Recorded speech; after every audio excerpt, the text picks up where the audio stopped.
Olá, pessoal! Bem-vindos a mais um programa Fé e Ciência, aqui na sua IPP-TV. Esse programa que você já se acostumou a assistir em busca de evidências, de razões, de novas descobertas científicas que comprovam que a boa-fé e a boa ciência sempre andaram juntas e continuam andando. Você tem se acostumado a assistir grandes entrevistas com homens e mulheres que creem em Deus, que fazem boa ciência e que fazem esse casamento perfeito entre a boa ciência e a boa fé, mostrando claramente através de várias áreas científicas, na química, na física, na biologia, cosmologia, que as assinaturas do Criador estão por todos os cantos e todos os lugares. Amém. E hoje nós temos mais uma entrevista, uma entrevistada. Até já estavam reclamando que aqui tinha muito mais homens do que mulheres, mas finalmente trouxemos mais uma mulher. Ela é a Mayara. Mayara, privilégio muito grande. Você viu que eu só falei o seu primeiro nome, que eu tô treinando até agora os seus dois outros, tá bom? Mayara, um privilégio muito, muito grande ter você aqui no Fé e Ciência.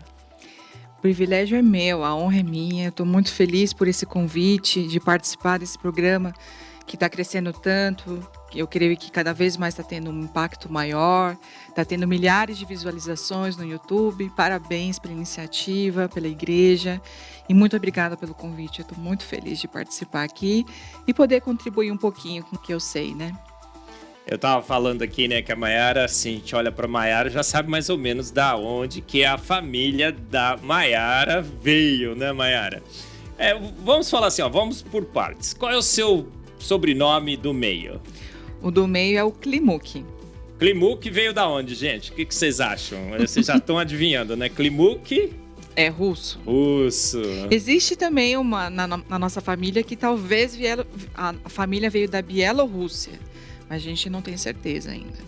Então nós temos esse pezinho na Rússia também, né? Na minha família tem a parte que é Koval. Até a Koval Press, ela foi em homenagem ao meu bisavô, né? Koval. Então nós temos um pouquinho de semelhança russa, vamos dizer assim, né? E o segundo nome, Mayara? O segundo, em japonês a gente fala Uchiyama. Em português, Uchiyama, né? E esse veio do meu pai, né?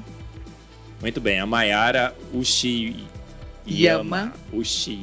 Acertei agora, né, Mayara? Isso. Mayara, um privilégio muito grande estar com você aqui, te entrevistar, uma mulher que defende a racionalidade da nossa fé, uma mulher que defende também a inerrância da palavra de Deus. Eu acho que você também faz isso, né, Mayara? Eu vou fazer umas perguntas para você. Mayara, mas a gente sempre começa o nosso programa com a sessão em que o entrevistado fala um pouco de si, da onde veio, aonde se formou. É a sessão Mayara pela Mayara, tá bom, Mayara? Tá bom. Queria que você contasse um pouco da sua vida, onde você se formou, como é que você adquiriu a fé que você tem hoje e a ciência que você faz hoje. Certo. Muitas perguntas. Isso. Eu nasci no berço cristão, sempre fiz parte da igreja que eu atualmente congrego, que é a Comunidade Hebron, que fica aqui no Piqueri, na zona oeste de São Paulo. Sou paulistana. Eu comecei fazendo física na USP, mas aí acabei mudando para um curso chamado Ciências Moleculares, que é um curso de formação multidisciplinar. Então eu tive matemática, física, biologia, química e até programação. Então eu tenho facilidade de comunicar com vários profissionais de diversas áreas diferentes. Então aprendo com muita facilidade. E aí, após os Ciências Moleculares, eu fiz Química, bacharelado em Química pela USP também. Fiz doutorado direto também na Química da USP. E atualmente já estou no meu terceiro pós-doc, né? Sou pesquisadora da Faculdade de Medicina da USP, que a gente desenvolveu algumas nanopartículas lá na Química bastante interessantes e temos feito aplicações médicas.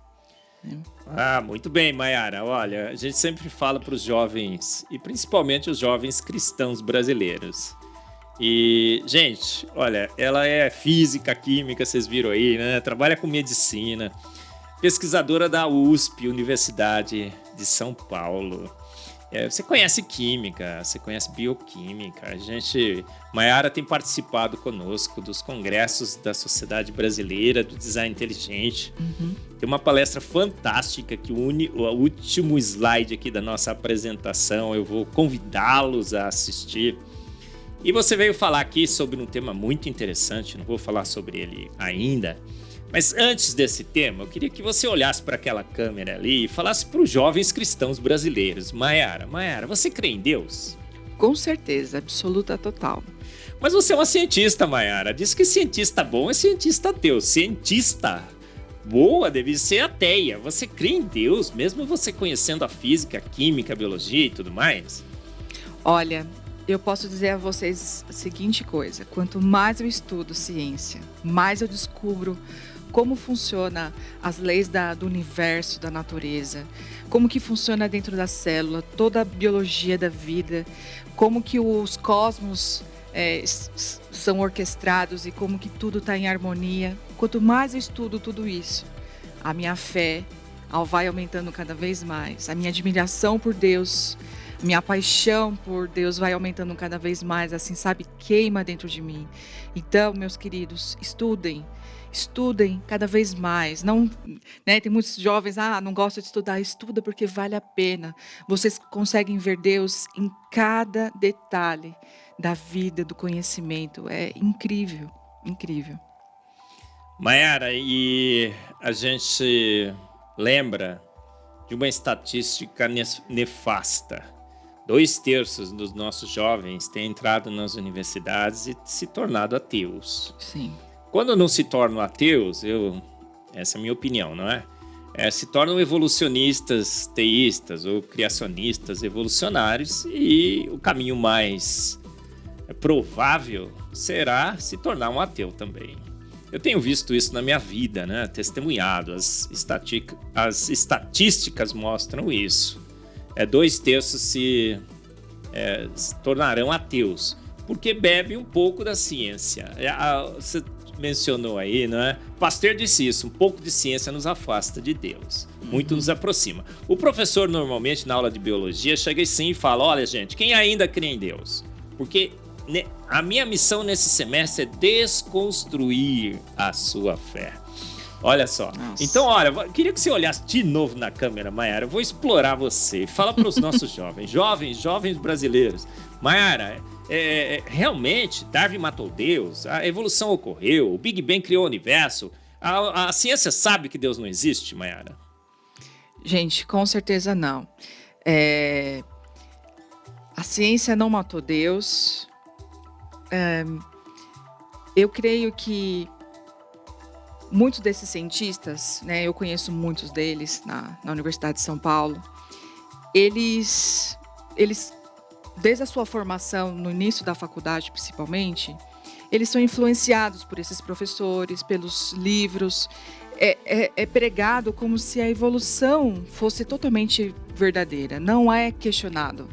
Só que a evolução, cientificamente falando, é uma teoria. Se é uma teoria, é porque ela ainda não foi totalmente comprovada. E nunca será, porque nunca será possível você ver uma espécie, um ser vivo de uma espécie, evoluir se transformando em outro ser vivo. Porque isso depende, segundo a teoria, de milhões de anos. E não existe nenhum ser vivo que dura tanto tempo assim para a gente observar isso a olho nu, não é verdade? Só que o que é incrível é que, como se, quando você discute isso dentro da academia, é como se fosse uma verdade absoluta. E não é. É como se fosse uma religião, sabe? Eles acreditam tanto na evolução que isso se torna até uma religião. Então, se chega alguém de fora e tenta contestar alguma coisa, alguma base dessa teoria, essa pessoa automaticamente ela já é afastada, ela já é criticada, as pessoas não querem escutar, porque essa pessoa está indo contra aquilo que todo mundo acredita, né? Então, eu passo por isso, o professor Eberlin com certeza passou muitas vezes, que eu sei de várias histórias. o preconceito é muito grande, né? E como nós somos cristãos e a gente tem a visão do outro lado, então qual seria a maneira como a vida surgiu, como todos os seres vivos surgiram? Nós cristãos cremos que o Senhor criou, lá conforme está escrito em Gênesis 1. Mas a gente também estuda a ciência, a gente estuda também a teoria da evolução com todo embasamento científico. E nós, sendo cientistas, a gente consegue olhar para os dois lados e ver que, pela lógica, pela teoria do design inteligente, todas as evidências, elas apontam para um Criador, para um ser inteligente, poderoso, por trás da existência da vida. Se você, de fato, vai estudar a evolução, como que ela explica a origem das coisas? A origem eu tenho estudado bastante essa parte mais bioquímica, né, sobre a origem da vida, e é absurdo você pensar nas propostas, nas hipóteses que estão sendo colocadas pelos cientistas há décadas, mais até que décadas, né, há 200 anos, como eles têm tentado explicar como que a vida surgiu. E isso é absurdo e não existe comprovação científica. Não existe, não é algo sólido, concreto, não é.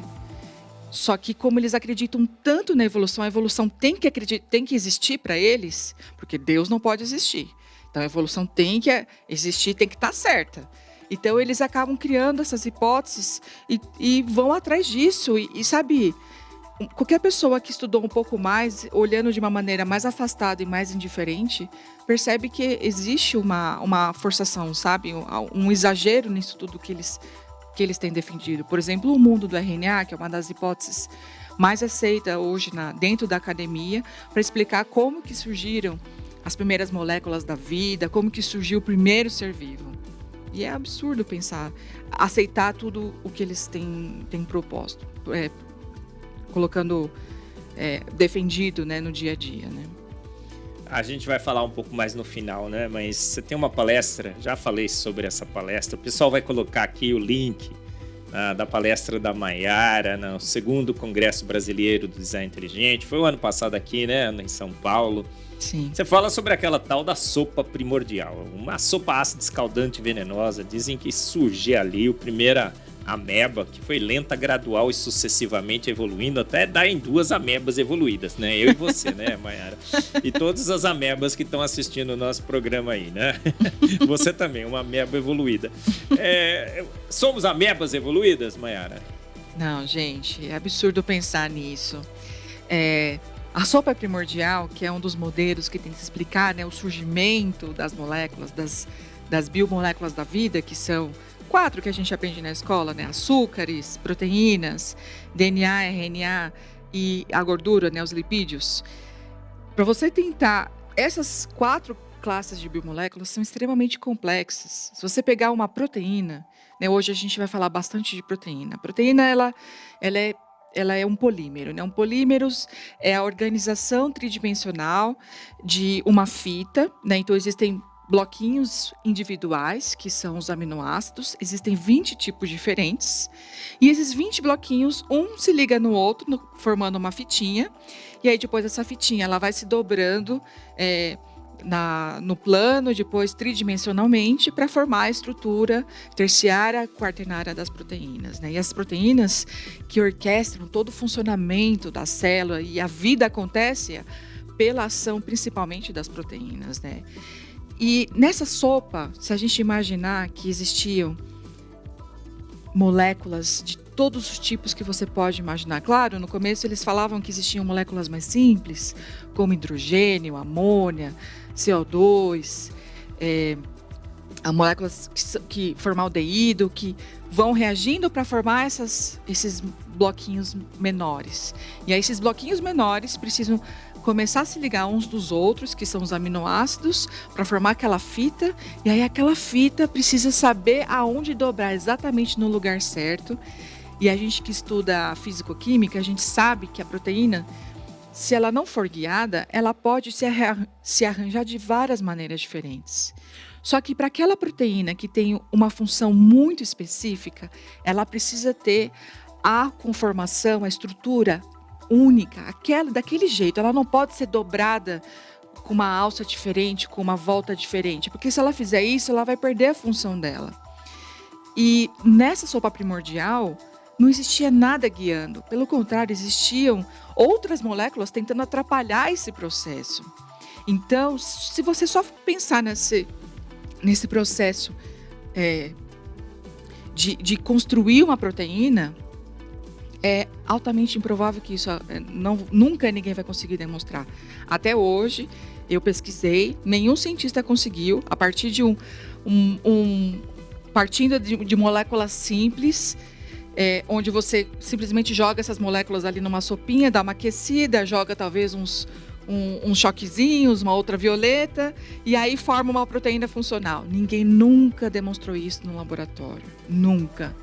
Então, é impossível a gente ter surgido de uma maneira totalmente aleatória, sem direcionamento, sem uma inteligência por trás, sem uma mente inteligente conhecendo e sabendo o que precisa ser feito para aquela proteína existir, e todas as proteínas, as milhares de proteínas juntas, tridimensionalmente ali dentro de uma célula, funcionando com harmonia.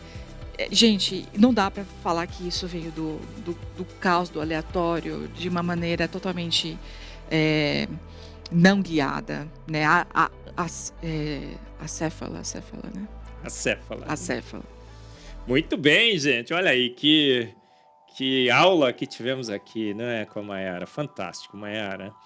Deixa eu fazer mais uma pergunta antes da gente começar a falar sobre essas nanomáquinas assombrosas e tudo mais.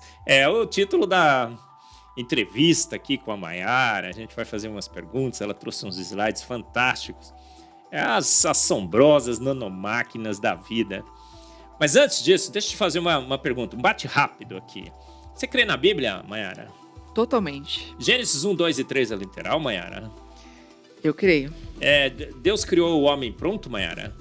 Sim. Mas tem muita gente que está dizendo aí por aí que a evolução ocorreu. O cosmos evoluiu, a evolução ocorreu. Na realidade, fomos até os hominídeos e tudo mais. Aí Deus escolheu um casal e soprou nele o fôlego. Não sei se é da vida, porque vida já tinham, né? Eu fico sempre brincando assim, né? Não sei que fôlego foi esse, porque vida já tinha. Foi o seu espírito, dizem.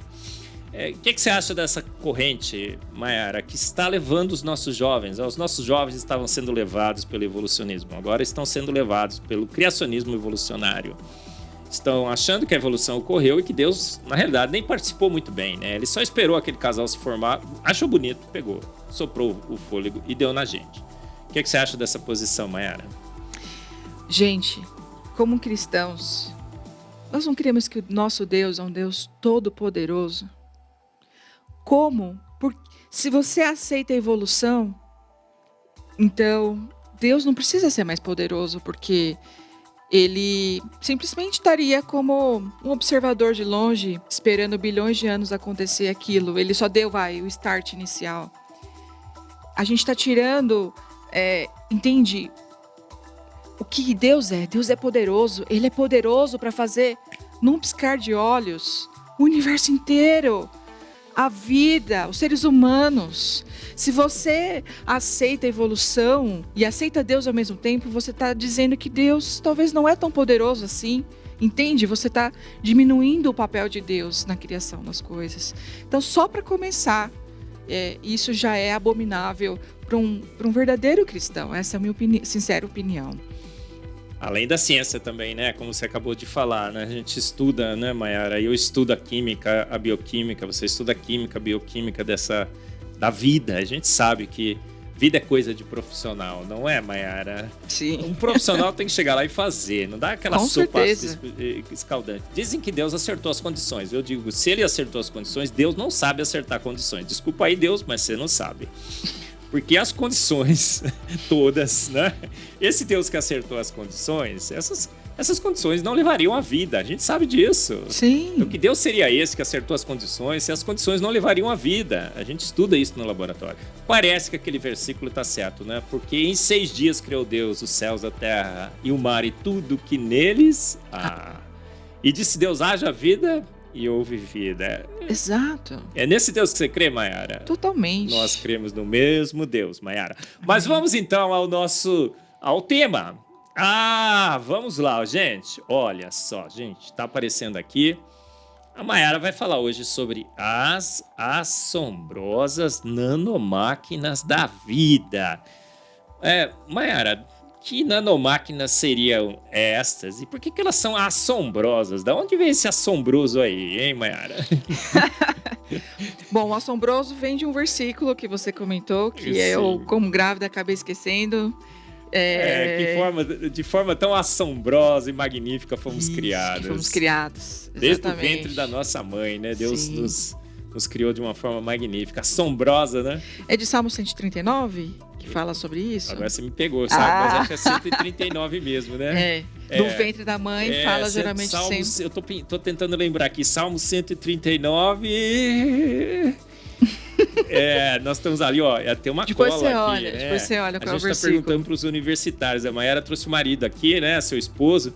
Mas qualquer problema a gente pergunta para ele. Isso. Salmo 139, acho que é 5, não é? 5. Talvez 5, não vou lembrar o versículo. Oi, quantos? 14. 14. Nós tivemos aqui, ó, Salmo 139, 14, gente. Formas assombrosas. Mas, Sim. Mayara, aquela sopa ácida escaldante formou uma ameba ali, ó, aquela coisinha qualquer, uma coisa Uma célula primitiva? primitiva e tal. Agora você está dizendo que a vida, na realidade, é feita de nanomáquinas, é isso? É isso mesmo. Bom, gente, nanomáquinas, para vocês entenderem isso, nano, esse prefixo nano, significa, vem da palavra anão, né, que é muito pequeno, e o nanômetro, ele é a bilionésima parte do metro, né? Então, se a gente pegar aqui 1 metro, dividir em 1 bilhão de partes, você pegar um pedacinho, o tamanho desse um pedacinho é 1 nanômetro. Isso é pequeno ou é grande? Depende. Se a gente falar de células, né? A célula a gente aprende na escola, a gente consegue ver no microscópio, né? A gente descasca uma cebola, consegue olhar ali no microscópio. E a célula, ela tá na dimensão dos micrômetros. Então, dividir em 1 milhão de partes, esse seria o tamanho de 1 micrômetro, né? Então, o microscópio óptico, a gente consegue ver as células, né? Até a ameba, que o professor gosta tanto de falar, a ameba ela é uma das maiores células que existem. Ela é tão grande que a gente consegue ver com o nosso olho nu. A olho nu, porque o nosso olho consegue ver um pouquinho abaixo do que seria 1 milímetro, né? Se a gente pegar a régua que a gente está acostumado, né? 1 milímetro é aquela menor divisão, a gente consegue ver uma distância ali, né? Então, o nosso olho é preciso o suficiente para ver poucos micrômetros. Mas um nanômetro é 1000 vezes menor do que a célula, né? Do que o micrômetro. Então, nesse microscópio óptico, a gente não consegue ver as nanoestruturas, né? Essa dimensão nanométrica. Mas a gente aprende na escola também o átomo. O átomo, que são a estrutura básica da matéria, né? Claro que existem subpartículas atômicas, mas aí a gente ia sair muito do enfoque aqui da palestra. Vamos pensar no átomo. O átomo é bem pequeno. Então, comparando o nano com o nano é maior que o átomo, né? Por exemplo, eu trabalho com nanopartículas de ouro. Elas têm 20 nanômetros de diâmetro, né? Ela é feita mais ou menos de 300 mil átomos de ouro. Então, são muitos átomos. E as nanomáquinas que a gente vai mostrar para vocês aqui, elas são do tamanho nanométrico. Então, ela é feita de dezenas de milhares, centenas de milhares de átomos. Então, comparado ao átomo, o nano é maior. Mas em relação à célula, o nano é menorzinho. Então, o nano está entre uma célula e um átomo. Só para vocês entenderem mais ou menos o tamanho que a gente vai discutir hoje. Tá bom? E elas são assombrosas mesmo, né, Mayara? Olha, primeiro que você trouxe aqui. Que bicho é esse, Mayara? Bom, esse é o flagelo bacteriano. Então, as bactérias, alguns tipos de bactérias usam a forma de locomoção delas no meio líquido é através de flagelos. É como se fosse um rabinho, né? Lembra mais ou menos do girino, vamos dizer assim. Só que o flagelo, gente, bacteriano, ele é uma máquina, uma nanomáquina absurda, assombrosa, assim. É uma das mais complexas que o ser humano já estudou, que os cientistas estudaram. Então, ela tem aquele filamento longo que a gente vê, né, fora da célula, né? Que é esse daqui. Uma bactéria, por né? exemplo, né? Isso, uma bactéria. Tem esse filamento aqui. Aí existe o Ru, que é o gancho, né? Que faz essa curvatura, que também tem uma outra estruturação diferente, proteica. E aqui na membrana plasmática, a membrana plasmática é aquela capinha que envolve a célula, né? Então, no caso, a bactéria. Dentro dessa membrana, existe um complexo proteico maravilhoso. Então, existe um motor, né, um rotor que gira com uma frequência altíssima, que chega a mais ou menos 20 mil rotações. 100 mil. 100 mil RPMs. 100 mil. E, então, essa parte aqui embaixo, ela gira e ela transmite um movimento para esse gancho. E aí, esse gancho girando, ele faz o filamento girar. E aí, esse filamento girando, ele faz aquela propulsão na bactéria. Eu não me lembro agora, talvez o professor saiba quantas proteínas tem aqui, mas são dezenas de proteínas. Até hoje não se sabe muito bem, mas são 40 e poucas proteínas. 40 e poucas, né? E existe aqui para elas funcionarem, existe um gradiente. Acho que está no próximo slide, né? Não sei se a gente vai falar desse gradiente. Mas, mostra um pouquinho mais sobre esse equipamento fantástico. Por que na realidade, esse é o mascote da teoria do design inteligente. Sim. O que tem tão espetacular nesse motor? Lembra daquela analogia que a gente pode fazer com o motor que o homem fez? Sim. Para começar, o rendimento aqui, a eficiência desse motor é praticamente 100%. A perda de energia é mínima. A gente pode dizer que é uma máquina perfeita. Incrível, né? Porque os motores aí a gente tem o quê? Umas 10, 15% de eficiência, né? No máximo, né? Se você liga o motor de um carro quando tá frio ainda, falam que a eficiência é menos de 5%. Bom, hoje os carros com mais tecnologia talvez não, mas quando eu fiz faculdade há muitos anos atrás. O número que eu tenho na minha cabeça é 10, 15%. A gente falava menos de 5% quando o motor tá frio. Ele é praticamente 100% eficiente. Exatamente. 100 mil RPMs. 100 mil RPMs. Gente, 100 mil RPMs, rotações por minuto. É muito rápido. E se parece com o motor feito pelo homem, não é assim, Mayara? Parece. Então a gente tem esses anéis aqui, existem esse motor que gira embaixo, aí existem essas engrenagens que vão conectando a parte que está girando. Gente, isso é só proteína, tá, gente? É só proteína, é só carbono, hidrogênio, oxigênio, é só ali isso que está funcionando e está girando numa velocidade altíssima, com baixíssima perda de eficiência. E existe... toda uma conexão das engrenagens. Então, esse movimento é conectado através de engrenagens, através de anéis, e esse movimento vai sendo propagado. Então, a base aqui embaixo é onde acontece os movimentos iniciais, e isso é transmitido através desses anéis até esse gancho e depois para o filamento. Assombroso, não é, pessoal? E coisa incrível, esse motor é demais. Ele quebra, se conserta em funcionamento, né, Mayara? Sim. O Michael Behe usou esse flagelo bacteriano, o motor do flagelo bacteriano, que o flagelo é a cauda e todo o sistema, como um exemplo de complexidade irredutível. Esse negócio está pronto, jamais se formará. Exatamente. Tira uma proteína, tira uma dessa daqui. Parou de funcionar. Parou de funcionar. Ele não vai girar mais, ele não vai conseguir transmitir o movimento. Então, porque a evolução, ela fala o seguinte: se você encontra isso na natureza, esse complexo que tem dezenas de proteínas e que trabalham numa harmonia perfeita para ter esse movimento do flagelo, eles falam que você precisa encontrar outras bactérias, outros seres que são menos evoluídos. Então, eles teriam protótipos de filamentos, só que mais de flagelos mais simples. Então, com partes faltantes, entende? Com menos anéis, com menos engrenagens. Só que aí você vai olhar na natureza e não encontra. A bactéria mais simples já tem esse monstro de nanomáquina funcionando de maneira perfeita.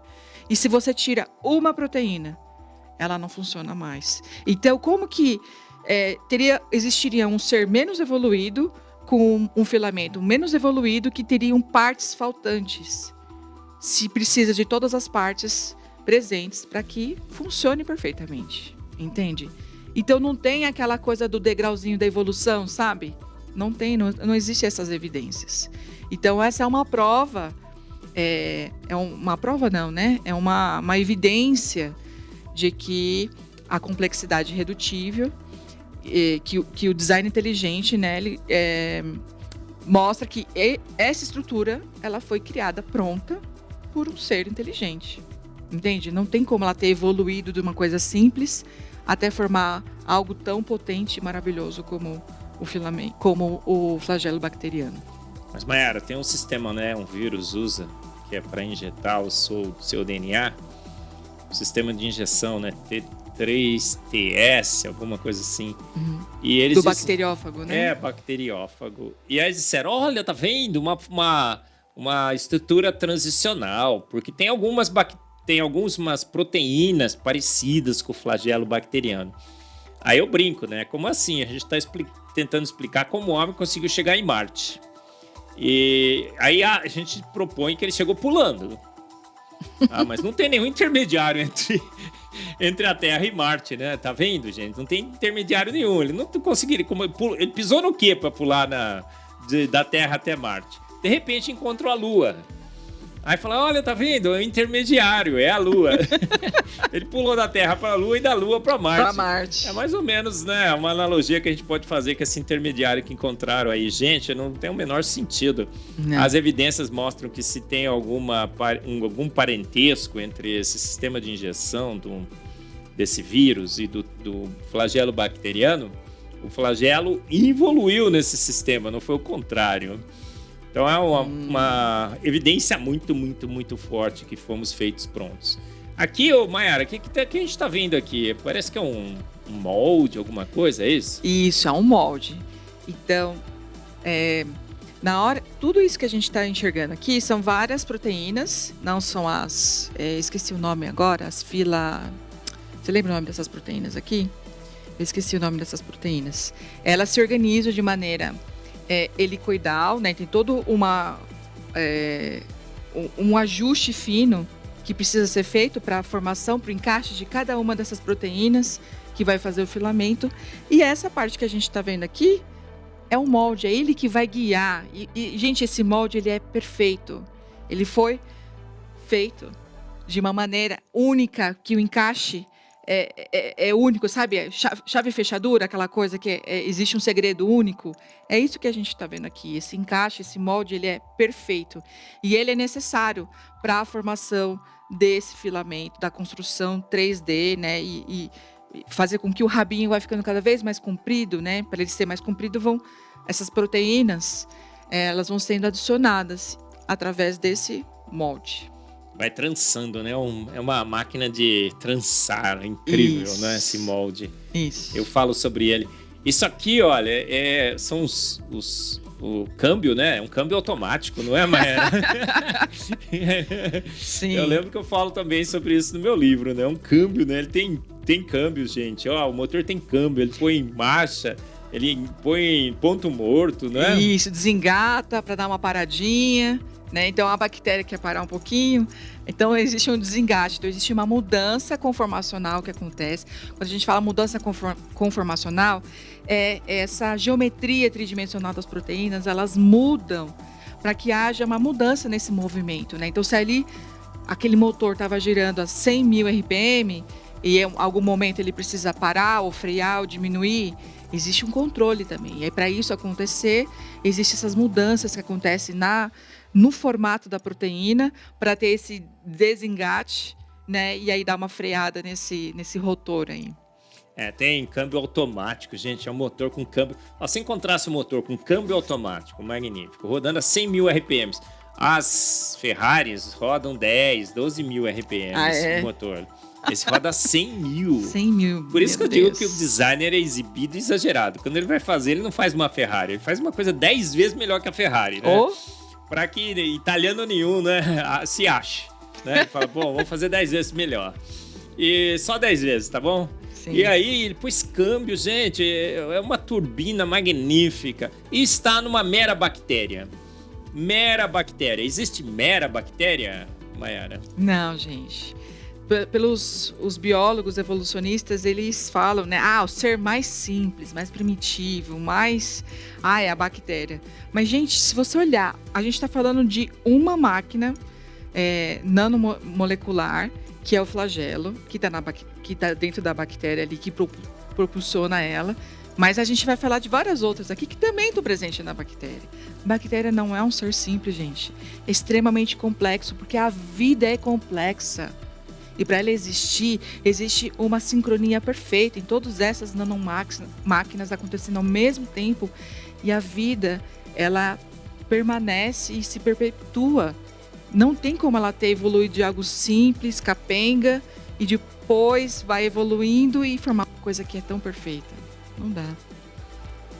Mayara, mas temos um novo aqui, olha, o que é isso? Eu tô trocando aqui pra você, né? Que máquina fantástica é essa, hein?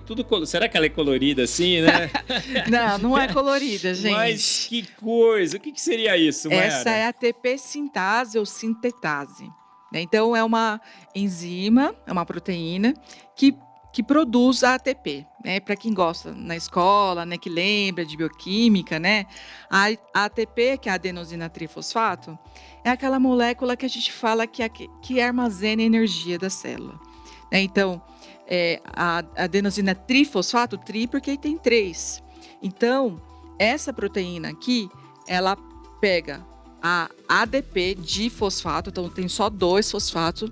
Então, para fazer essa associação ao fosfato inorgânico que está livre, para formar o ATP, isso não é uma coisa que acontece espontaneamente dentro da célula, ali no citoplasma, na aguinha da célula solta, entende? Precisa de uma maquinaria para essa ligação acontecer, e é uma ligação muito importante, porque milhares de proteínas na célula precisam do ATP para essas proteínas acontecerem, executarem a função delas.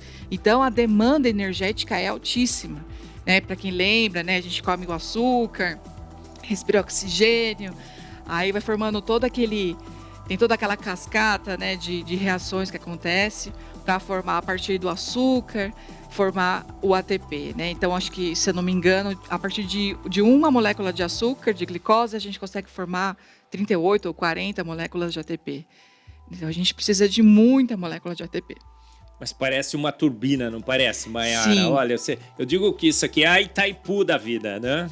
Mas é muito, muito, muito mais sofisticado, gente. Olha, é uma turbina. Exatamente. E tem reatores. Não é uma reação qualquer. Os 2 reagentes entram dentro dessas câmeras e à medida que esse reator gira, os 2 reagentes são abraçados ali dentro, apertados. E isso para forçar a reação química acontecer. É uma reação induzida. A ligação, né? Pelo abraço, né? É o abraço que cria essa ligação. É aqui que eu abraço, aqui, ó, nessa parte. Então, conforme vai girando, essa movimentação do giro, ela acontece porque existe um gradiente de concentração. Eu acho que é de prótons. É próton, uma energia de prótons. Isso, então... Não é água corrente, gente, é prótons. É prótons, né? É hidrogênio, né? Hidrogênio positivo. Então, quando tem essa diferença de concentração, porque isso aqui está preso, essa proteína, ela está presa numa membrana, como está aqui, né? Geralmente, a membrana da própria mitocôndria. E aí, existe essa diferença de concentração de prótons. Então, esses prótons vão se associando, né? Aqui o próton é o amarelinho, ele vai se associando a esse rotor que está girando. E na hora que ele liga e desliga, que vai quando... Só para vocês entenderem um pouco como acontece, só para vocês entenderem como é que isso gira, né? Gente, isso é maravilhoso nas proteínas. É assombroso, né, Mayara? É assombroso. Um próton... Gente, o próton é a menor íon que existe. De todos os íons que se existe, é o menor que existe, porque só o hidrogênio sem o elétron, né? Então, é um próton nadando ali na água. Basta um próton, entrar numa dessas cavidades, porque existem várias cavidades aqui nesse rotor que gira. Basta se ligar, na hora que ele se liga, se ele se aproxima, ele gera uma mudança nessa conformação, nessa estruturação da proteína. E aí, conforme um liga e o outro do outro lado se desliga, faz com que dá tipo um tranquinho assim, e esse tranquinho acontecendo a milésimos de segundos várias vezes, faz o negócio girar. Não é perfeito? Gente, não tá ligado numa tomada, sabe? Não tá, dentro de uma célula. E isso, são esses prótons se ligando de maneira muito rápida, que gera, de novo, uma rotação muito rápida. Eu também não lembro agora de cabeça, não sei se o professor, se chega a 100 mil, acho que não chega a 100 mil RPM, mas também é muito rápido. E aí, esse movimento se transmite aqui por essa parte intermediária. Um eixo, né? Um eixo central. Pelo eixo, que conecta essa parte de cima que o professor brincou, que é como se fosse um abraço. Reatores a abraço. Gente. Isso, então ele abre, aí vem o ADP mais o fosfato, fecha. Na hora que fecha, induz aquela ligação, aquela conexão do ADP mais o fosfato, formando o ATP. É incrível. Um carrossel químico. Eu fiquei pensando, né, outro dia, Deus acho que ficou pensando, né, eu vou fazer uma usina de produção de ATP. Aí eu vou queimar gasolina. Não vai dar para queimar gasolina na célula, né, vai ser meio bruto. Aí eu vou fazer com elétrons, né? Eletricidade. Vai dar choque na célula, coitada. Aí já vou fazer diferente. Vou fazer, na realidade, usando a energia dos prótons, né? Esse tranquinho. O tranquinho de próton, como você falou, né, Mayara? É assombroso. Olha, e ela tá fixa na membrana, gente. Imagina, fixa na membrana. Uma coisa rodando, né? Com torque. Boa. Deveria quebrar essa membrana, mas sai não quebra, voando, né? Não. Pensa numa evolução desse bicho aí, gente. Até a máquina se formou. Ela não grudou muito bem na membrana. Grudou. Primeira volta que ela daria, o que aconteceria, Mayara? Sai rodando pra lá. Vai sair pela tangente. Olha, eu quebraria o motor, eu quebraria a membrana. Gente, isso, quebraria a membrana. É um ajuste assim, finíssimo. Sim. Ou isso foi feito pronto, ou não teria motor, não teria energia na vida, não é, Mayara? Exatamente. Mas vamos ver mais, né, Mayara? O que é isso aí agora, Mayara? Aqui é uma maquinaria para consertar o DNA. Então, DNA, gente, vocês lembram? Que é onde carrega toda a nossa informação genética. Então, ela é uma dupla fita, feita de bloquinhos menores, que são os nucleotídeos, que podem ser 4, né? Adenina, citosina, guanina e... Olha, é só lembrar timina. Do Aguinaldo Timóteo Gal Costa, Mayara. Exatamente. Você sempre gosta de fazer falar você nunca isso. Esquece, eu nunca esqueço. É que é da sua época esses cantores, eu não sei nem... 135, 14, né? Mas o ATGC eu não esqueço, olha, Aguinaldo Timóteo Gal Costa. Exatamente. E existe, gente, essa sequência que tem que ser perfeita, né? Para carregar a informação toda que a gente precisa para formar um ser humano, certo? Mas o nosso DNA, como ele é muito grande, ele tem 1,80 m mais ou menos de comprimento, é uma molécula muito grande, certo? E existe DNA em todas as células, tirando os glóbulos vermelhos, todas as nossas células têm um núcleo, e dentro do núcleo tem um DNA ali todo espiralado, todo enovelado, né? Para caber dentro da célula. E, gente, claro que vai acontecer mutações nesse DNA. A própria água induz a hidrólise, né, a quebra do DNA, e esse DNA precisa ser reparado. Gente, por que o DNA precisa ser mantido íntegro? Porque lá está toda a informação. Se lá se perde a informação, não vai ter vida, entende? Então é primordial numa célula que o DNA seja mantido íntegro, sem nenhum tipo de modificação, quebras, trocas erradas daquele parzinho da combinação, né, da base piridina, da purina, da pirimidina. Precisa ter aquele pareamento perfeito. Então, constantemente o nosso DNA ele está sendo escaneado. Então, aqui, está mostrando o nosso DNA sendo escaneado por um complexo proteico, que são essas máquinas que estão o tempo todo verificando se está certinha a sequência, se não está faltando nada, se não teve uma troca errada nessa combinação do pareamento dos nucleotídeos.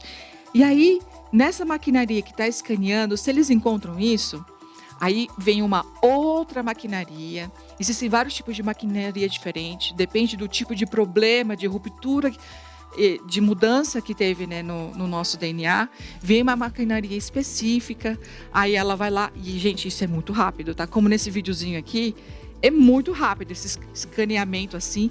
Viu o erro, já chama ali a galera vem, troca ali rapidinho, troca de uma maneira perfeita, precisa, em coisa assim de muito rápido, assim, poucos segundos, e continua.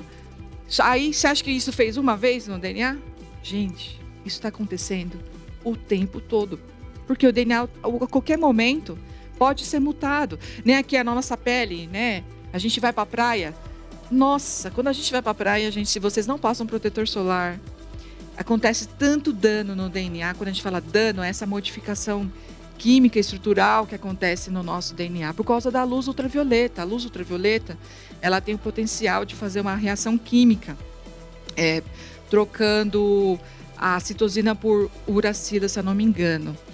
É um erro muito comum que acontece por causa da luz ultravioleta. Então, essa maquinaria ali que está fazendo esse scanner fica o tempo todo. Acabou de escanear o DNA, começa de novo. Na verdade, são várias maquinarias escaneando o DNA o tempo todo. E isso, gente, é muito preciso.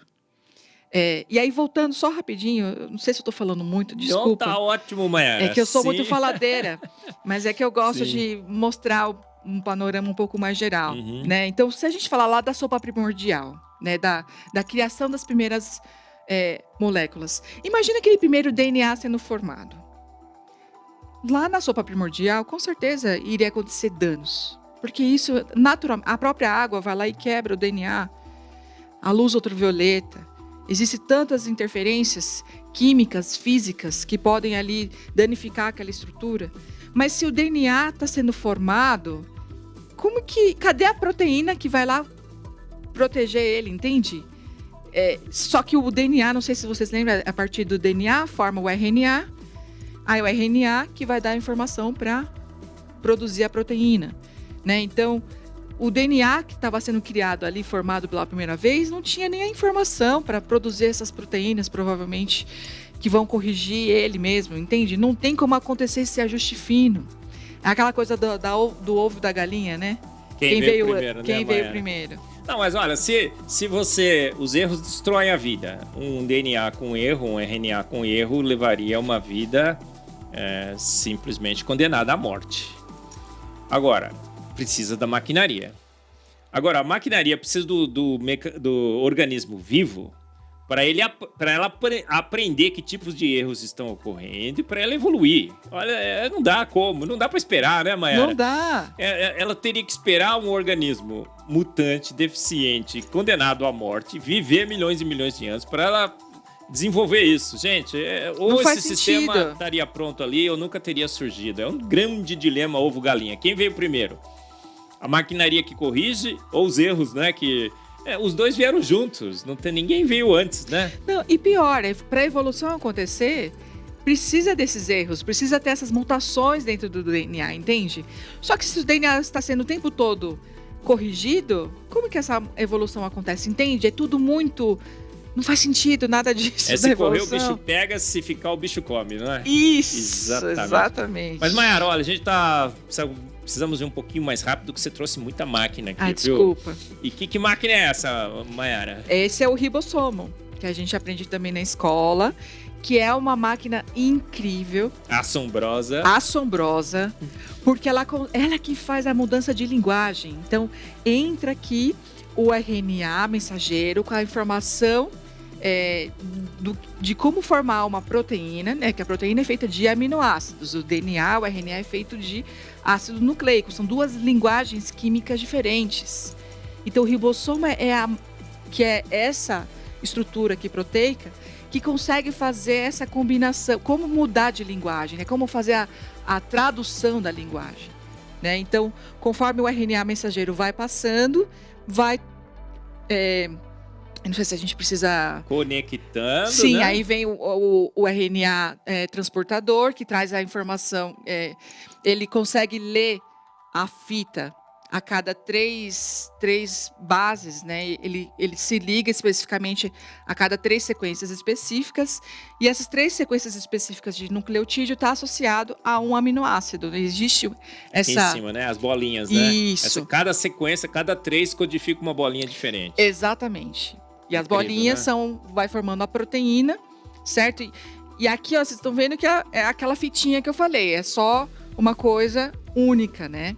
Aí aqui não está mostrado, mas existem outras proteínas que vêm depois, logo em seguida, aqui nessa fitinha de proteína que está sendo formada, que são as chaperonas, que ajudam no enovelamento específico. Então, são essas outras proteínas que vão falar para essa proteína aqui onde é que ela precisa dobrar. Então, elas vão ajudar o dobramento correto dessa proteína para que ela tenha o formato tridimensional correto para perfeita funcionalização. É assombroso, né, gente? Dá uma olhada aqui, ó. É assim, ó. 3 roxinhos, fala, coloca uma bolinha roxinha, coloca uma bolinha verde. Gente, isso é informação assim, olha, 10 mil, 100 mil, Sim. 500 mil bolinhas na sequência. É muito rápido. E depois, quando sai, as bolinhas fazem assim, ó, forma o narizinho, né? Eu brinco assim, né? Formou uma orelhinha, né? Isso. Se autonovelam automaticamente. São 2 mãozinhas, né, Mayara? Que ficam tricotando essas proteínas. Exatamente. O Rodolfo Paiva deu uma palestra, você talvez tenha assistido, né, no 2º congresso. Sim. Qual é a eficiência de uma máquina dessa, Mayara? Nossa, é Sigma 7, né? É, mais 9. Sigma assim, 9? A Toyota era 5 noves. Isso daqui são 9 noves, 12 noves, não lembro mais. É tanto 9 que eu já esqueci. A eficiência é 99,99. Acho que 9 noves depois da vírgula. Ela faz um erro em 10 milhões. Um erro em 10 milhões. E aí, quando erra, recicla. Recicla, exatamente. Incrível. Já percebe que errou, já recicla, começa tudo de novo. Mas o que é isso agora, Mayara? Então, o que é esse bichinho com perna aí? Que gente, tá andando nas a primeira rodovias? vez que eu vi isso, eu chorei. Eu vi Deus. Assim, eu nunca vou esquecer.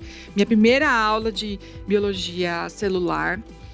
E eu não vi assim no videozinho, assim. Eu vi de uma maneira mais rudimentar, com técnica de microscopia eletrônica. Eles tiraram várias fotos da microscopia eletrônica dessa proteína aqui, que parece que tem esse pezinho que vai andando em cima do microtúbulo. Essa aqui é a quinesina. Quinesina, cinesina, né? Depende de quem traduz.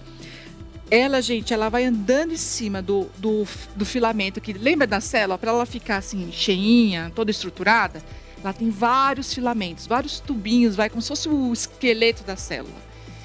E em cima desse esqueleto, desses filamentos, existem essas proteínas aqui, que elas carregam, gente, mitocôndrias, várias organelas muito maiores, muito mais pesadas do que essa proteína aqui.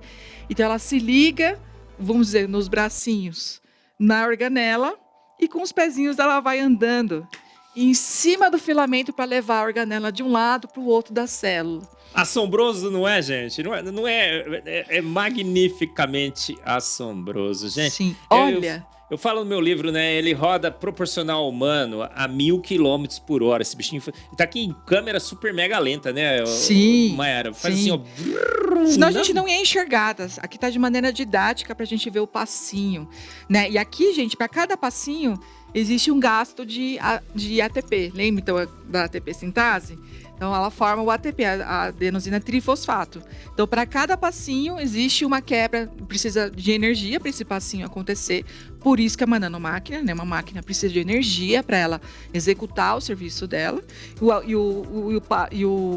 A função é esse caminho, é mudar, né, a posição dessa proteína para frente. E ela sabe o lado que ela vai. Gente, a gente podia ficar aqui até amanhã falando dos detalhes de como que tudo isso acontece. É lindo demais, é lindo demais. E aí, mais uma proteína maravilhosa, uma máquina perfeita. Somos robotizados, não é, Mayara? A vida é robotizada. Agora, sem ATP, esse negócio não sairia do lugar, não teria energia. Exato. Tudo interdependente na vida. A vida é um tudo ou nada. Ou tudo estava pronto ou nada aconteceria. Exato. Gente, ou tudo estava pronto ou nada aconteceria. Esquece essa história de lento, gradual e sucessivamente, né, Mayara? A vida é coisa de profissional. Mayara, a gente tem agora uns poucos minutinhos para passar pelo resto da maquinaria. Gente, é maquinaria que não acaba mais, né? Exato. Mayara trouxe 10 slides, eu vi aqui, com algumas máquinas. Mas assista, gente, leia o livro, né? Eu falo no Antevidência, no Fomos Planejados, o Michael Behe fala no Caixa Preta de Darwin, na Evolução de Darwin, as palestras da Maiara e tudo mais. Maiara, vamos fazer agora um VaptVupt aqui. O que é isso, Maiara? Esse daqui é uma aquaporina. Gente, é um canalzinho de água. E isso é uma proteína que tem na membrana da célula. Então, todas as células, porque precisa ter esse equilíbrio de água, né? Porque a gente sabe da osmose e tudo mais. E aí, esse canalzinho, gente, ele é específico. Ele só deixa passar a molécula de água. Não passa próton, não passa sódio, não passa nenhum outro cloreto, não passa. Ele é específico, ele é construído de uma maneira que o canalzinho, o tempo todo, a molécula de água vai se conectando de uma parte na outra, e aí essas partes identificam que realmente é a água e não é outra coisa, e vai deixando ela passar. Maiara, os filtros que a gente faz, usa nos nossos laboratórios, fala, nossa, olha aqui, né? Tem aqui o Milikay e tal, aqueles... Aí fala lá, pô, filtra 100%, tem água 100% cristalina? Não. Gente, os melhores e melhores químicos desse planeta, engenheiros, se quer chegar perto da eficiência desse filtro, 100% de água pura, corta os prótons e tudo mais, né? Exatamente. Maiara, esse cara ganhou o prêmio Nobel em 2003, Peter Egger. Isso. Vou fazer uma pergunta agora para você. Ele ganhou o prêmio Nobel, Maiara, porque ele descobriu como esse filtro funciona. Era um mistério tão grande, porque ele corta o fio de prótons, não deixa entrar ácido, uma máquina assombrosíssima, né? Sim. É o assombro dos assombros. E ele ganhou o prêmio Nobel por ter descoberto como é que a máquina funciona. Que prêmio você daria para quem fez a máquina, Maiara? Nossa! Não existe prêmio.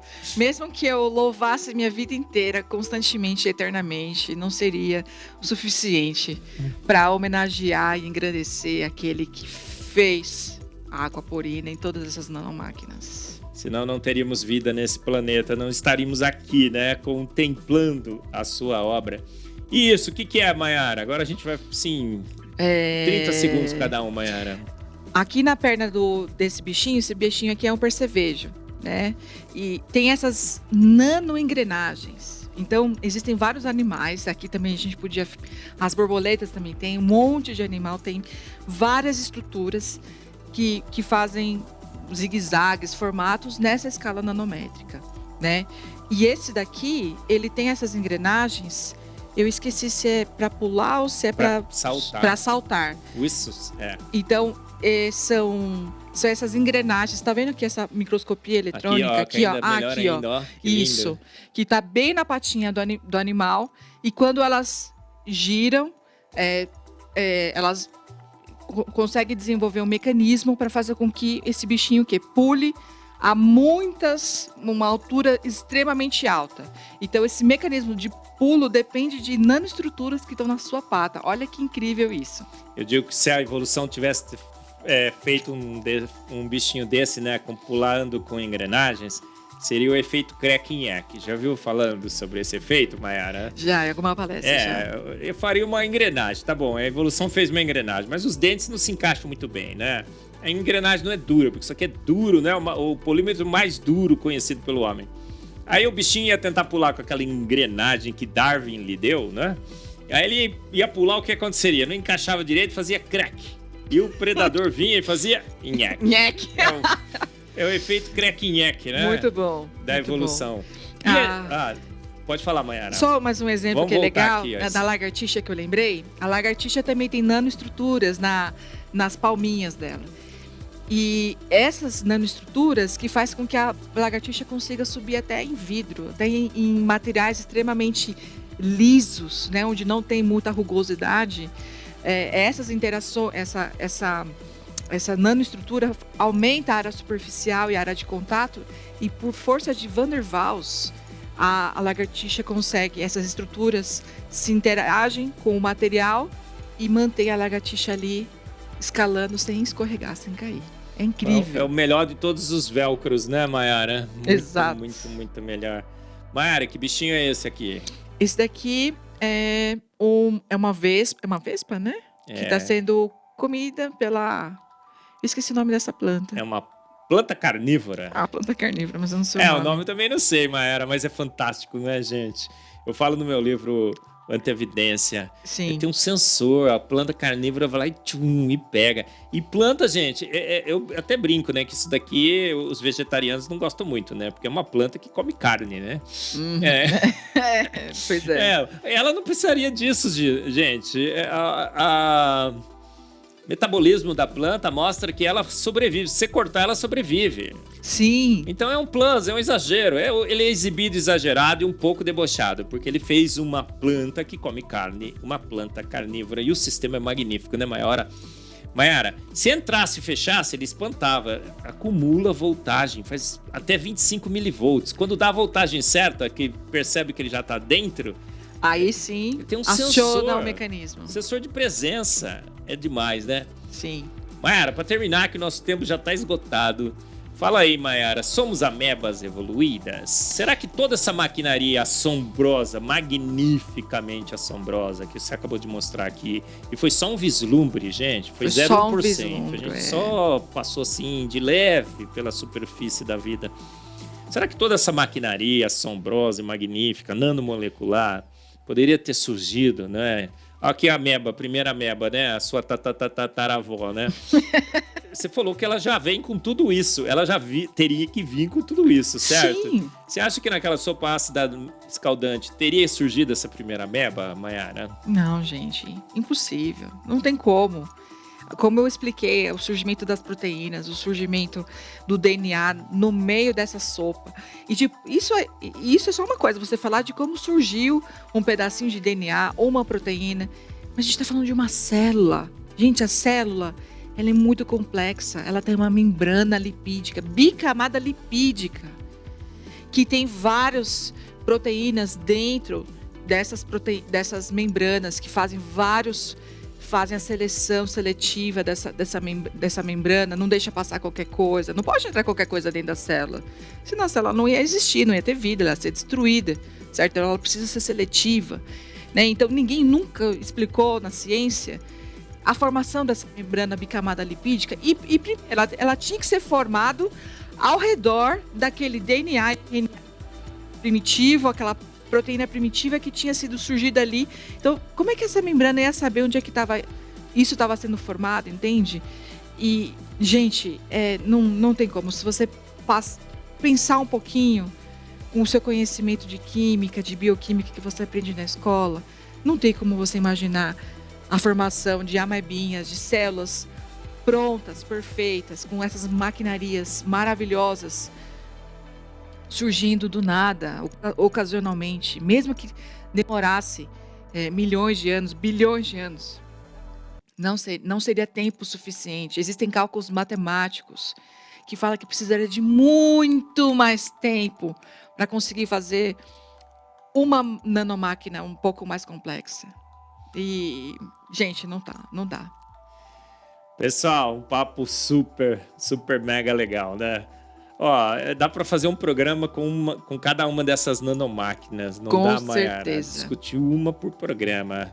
Vocês estão querendo que a Mayara volte, né? Loguinho eu te chamo de volta para a gente continuar o retorno das nanomáquinas assombrosas. Legal. Mayara 2, tá bom, Mayara?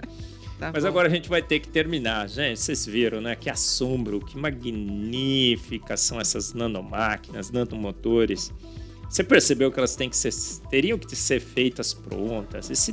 Gente, esquece esse lenta, gradual e sucessivamente. Deus nos fez pronto pelo poder da sua palavra. Haja nanomáquinas e ele, fez todas, não foi assim? Exato. Deus magnífico, o assombroso e o magnífico é o nosso Deus. É o nosso Deus. Sim. Gente, olha, terminamos, infelizmente, mais um Fé e Ciência. Eu queria dar 30 segundos, porque a Mayara, eu preciso estabelecer um tempo para ela, vocês perceberam?